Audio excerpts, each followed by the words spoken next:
తెలంగాణ అభివృద్ధి పదంలో ముందుకు వెళ్తోంది, the rising state in India is Telangana అంటూ ఇవాళ ఇచ్చినటువంటి స్టేట్మెంట్. అలాగే సోనియా గాంధీ గారి పుట్టినరోజు సందర్భంగా ఒక ప్రత్యేక గీతాన్ని కూడా ఆవిష్కరించడం జరిగింది.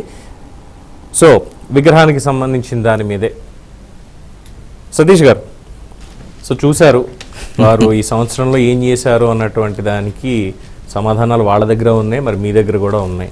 సో ఇవాళ అరెస్టులు కావచ్చు, ముఖ్యంగా అదానీ రేవంత్ ఈ టీషర్ట్ల గొడవ కావచ్చు, లేదంటే అసలు ఈ విగ్రహానికి సంబంధించి కావచ్చు, ఏంటి మీ మీ మీ ప్రధానమైనటువంటి ఆరోపణలు ఏంటి అసలు?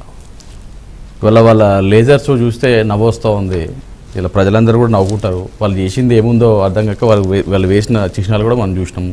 ఈరోజు ఎగ్జాంపుల్గా లేజర్ షోలో చార్మినార్ వేసారు. ఈరోజు హైదరాబాద్ అంటే బ్రాండ్. మన గత ప్రభుత్వంలో కేసీఆర్ గారి ప్రభుత్వంలో హైదరాబాద్ అంటే ప్రపంచంలోనే ఒక ఖ్యాతి పొందిన రాష్ట్రంలో ఒక ప్రదేశంగా హైదరాబాద్ని చూసిన పరిస్థితి. అలాంటి పరిశ్రమలు వచ్చినాయి, అలాంటి కంపెనీలు వచ్చినాయి, అంత అద్భుతంగా డెవలప్మెంట్ జరిగింది. ఈరోజు కాంగ్రెస్ ప్రభుత్వంలో ఏదైతే రాజముద్రలో కాకతీయ కళాతోరణం తీసేశారు, చార్మినార్ కూడా తీసేశారు. ఇలా మళ్ళీ వాళ్ళు చార్మినార్ని అక్కడ బ్రాండ్గా లేజర్ షోలు వేయడం ఎట్లా చూస్తారు ప్రజలందరూ కూడా? ఈరోజు హైదరాబాద్ అంతా మూసీ పేరుతో లేకపోతే హైడ్రా పేరుతో ఇళ్ళని కూల్చుకుంటూ ఆగం చేస్తూ ఎక్కడ కూడా ఎవరైనా సామాన్య ప్రజలు కూడా ఇల్లు అన్నమాట కూడా ధైర్యం వచ్చే పరిస్థితి లేకుండా హైదరాబాద్ బ్రాండ్ని తగ్గించే దిశగా ఈ కాంగ్రెస్ ప్రభుత్వం పనిచేసింది. ఏ మొహంతో మీరు లేజర్ షోలో చార్మినార్ వేసారు? ఒకటి ప్రశ్న. రెండోది, మీరు ఏదైతే కాంగ్రెస్ నాయకులు, మేము గతంలో కూడా చాలా సందర్భాలు చెప్తున్నాం, ద్వంద్వ వైఖరిలో ఈ కాంగ్రెస్ ప్రభుత్వం పనిచేస్తూ ఉంది. రాహుల్ గాంధీ గారు ఒకటి చెప్తా ఉన్నారు, రేవంత్ రెడ్డి గారు ఒకటి చేస్తూ ఉన్నారు. అక్కడ రాజ్యాంగాన్ని పట్టుకొని రాహుల్ గాంధీ గారు తిరుగుతూ ఉంటారు, ఇక్కడ రాజ్యాంగాన్ని ఇచ్చిన ఏదైతే డాక్టర్ అంబేద్కర్ గారి విగ్రహాన్ని కనీసం అలంకరణ కూడా చేయని పరిస్థితి చూసినాము.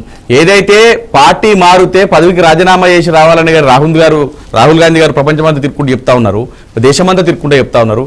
ఈరోజు ఇక్కడ రేవంత్ రెడ్డి గారు గతంలో రాళ్లతో కొట్టమన్న రేవంత్ రెడ్డి గారేమో ఎంకరేజ్ చేస్తూ ప్రతి ఒక్కరిని కూడా వాళ్ళ పార్టీలో చేర్పించుకుంటున్నారు.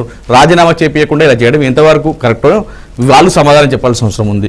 ఇంకోటి, విజయోత్సవ సభలంటే ఇంకోటి ఏంటంటే ముఖ్యంగా రాహుల్ గాంధీ గారు ఏదైతే అదానీ మోదీతో టీషర్ట్తో పార్లమెంట్కి వెళ్తే మీకు ప్రాబ్లం ఉండదు, అక్కడేమో పార్లమెంట్ ముందు పార్లమెంట్లోకి వెళ్ళొచ్చు. మరి ఇక్కడ ఎందుకంటే మీకు నొప్పి, ఇక్కడ ఎందుకు మీకు ఇబ్బంది వస్తుంది? ఏదైతే అదానీ తోటి మీకేం తకరారు? మాకంటే వరకు అండి, తెలంగాణ ప్రజలకు కదా. నువ్వు రోజు మొన్న యంగ్ స్కిల్ ఇండియా అని చెప్పేసి 100 కోట్లు తీసుకున్నావు. ఈ రోజు అదాని కాదు మాకదు, రాహుల్ గాంధీ గారిని అడగాలి మీకు ప్రశ్న.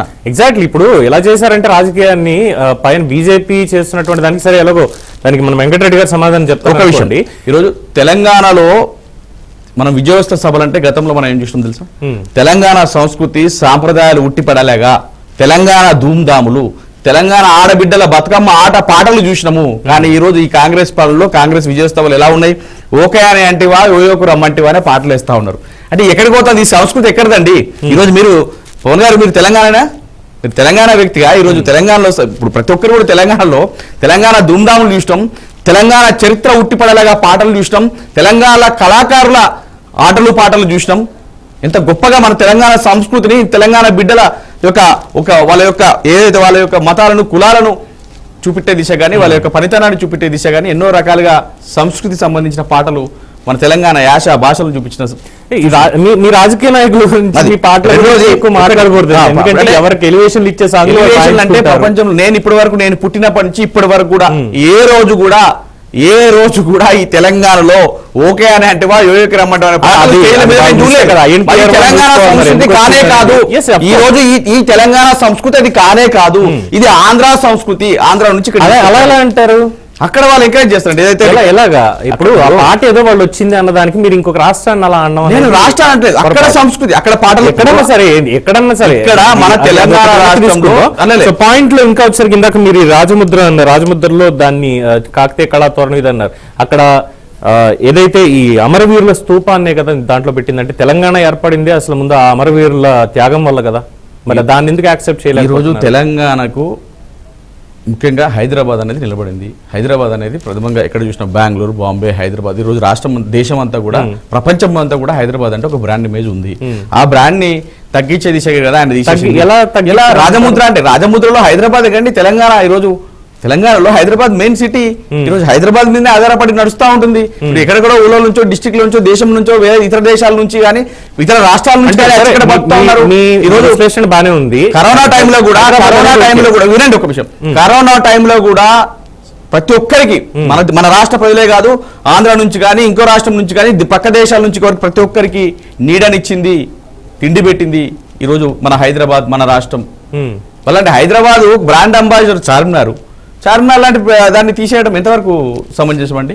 కాకతీయ కళాకారులు ఇప్పుడు మీరన్నట్టు నిజంగా చార్మినార్ని తీసేశారు, ఓకే ఒప్పుకుంటా. చార్మినార్ తీసేసి అక్కడ సోనియా గాంధీని ఇంకొకళ్ళని పెడితే మీకు ఆక్షేపణ ఉండాలి. తెలంగాణ కోసం బలిదానం చేసినటువంటి అమరవీరుల స్మారక స్తూపాన్ని కదా పెట్టి, అమరవీరుల స్మారక స్తూపం గురించి ఈ రోజు ఎవరు మాట్లాడారు? ప్రపంచం మొత్తం గుర్తించేలా అమరవీరుల స్తూపాన్ని కట్టిందే మేమండి. ఎగ్జాక్ట్లీ, మీరు కట్టిన దాన్ని అంబేద్కర్ గారి విగ్రహాన్ని కట్టిందే మేమండి. ఇవన్నీ కూడా కట్టిందే మేము. మాకు మీరు కాంగ్రెస్ నాయకులు చెప్తే మేము వినే పరిస్థితుల్లో, నేర్చుకునే పరిస్థితుల్లో లేము. ఈరోజు మేము కట్టినవన్నీ మేమే. నేను అదే చెప్పేది. ఇప్పుడు ఎవరో నవాబు కట్టిన చార్మినార్ను లేదంటే కాకతీయ రాజులు ఉన్నటువంటి ఆ కళాతోరణాన్ని దాన్ని బ్రాండ్ అని అంటుంటే, ఈరోజు ఒక మాట సతీష్ గారు, మీరు కట్టించినటువంటి స్తూపాన్ని మీరు చెప్తున్నారు బీఆర్ఎస్ వాడు మేమే కట్టించాము, కదా, వ్యతిరేకించట్లేదు, మేము దాన్ని వద్దనట్లేదు కదా.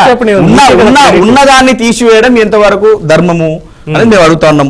ఇంకొకటి, రైజింగ్ తెలంగాణ, దేంట్లో రైజింగ్ తెలంగాణ, దేంట్లో రైజ్ అవుతా ఉంది?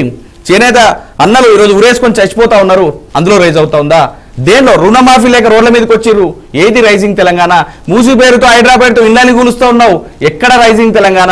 కనీసం నిరుద్యోగులకు ఉద్యోగాలు లేవు, రోడ్ల మీదకి వస్తే లాఠీ చార్జీలు చేస్తా ఉన్నావు, ఏది రైజింగ్ తెలంగాణ? ఒక పరిశ్రమలు చేస్తారా, ఒక బడి కట్టారా, ఒక గుడి కట్టారా? ఐటీ రంగానికి ఏమైనా తీసుకొచ్చారా, నిధులు తీసుకొచ్చారా? కేంద్రంతో కొట్టి మీరు ఏమైనా నిధులు తీసుకొచ్చారా? దేంట్లో రైజ్ అయింది తెలంగాణ అనేది ఈరోజు తెలంగాణ ప్రజలు అడుగుతా ఉన్నారు. ఎందులో రైజ్ అయ్యారు మీరు? ఇంకొకటి ఎగ్జాంపుల్, ఈ రోజే చెప్తానండి, డిసెంబర్ 9వ రోజు ఈ రోజు మీరు అంటా ఉన్నారు సోనియా గాంధీ ఒక మహిళ. సోనియా గాంధీ గారి పుట్టినరోజు ఈ రోజు ఇదే తెలంగాణ గడ్డ మీద రాణి రుద్రమ, చాకలి ఐలమ్మ, సమ్మక్క సారక్కలను పూజించిన గడ్డ.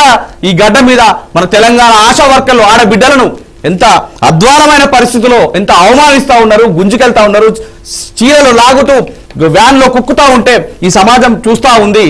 ఇదే మన రైజింగ్ తెలంగాణ? ఆడబిడ్డలను అంచువేతనమా నీ రైజింగ్ తెలంగాణ? నువ్వే అన్నావు కదా, మేనిఫెస్టోలో పెట్టినావు కదా, నువ్వే ఎలక్షన్ టైంలో తిరిగినావు కదా, 18,000 ఇస్తా ఆశా వర్కర్లకని. ఈ రోజు సోనియమ్మ పుట్టినరోజు సందర్భంగా వాళ్ళకి ఇచ్చిన గిఫ్ట్ ఇదేనా ఆడబిడ్డలకు? డెఫినెట్ గా దానికైతే ప్రభుత్వం సమాధానం చెప్పాలి. ఇచ్చినటువంటి హామీకి వాళ్ళు నిరసన చేశారు కాబట్టి దానికి 100% వాళ్ళు చెప్పాలి.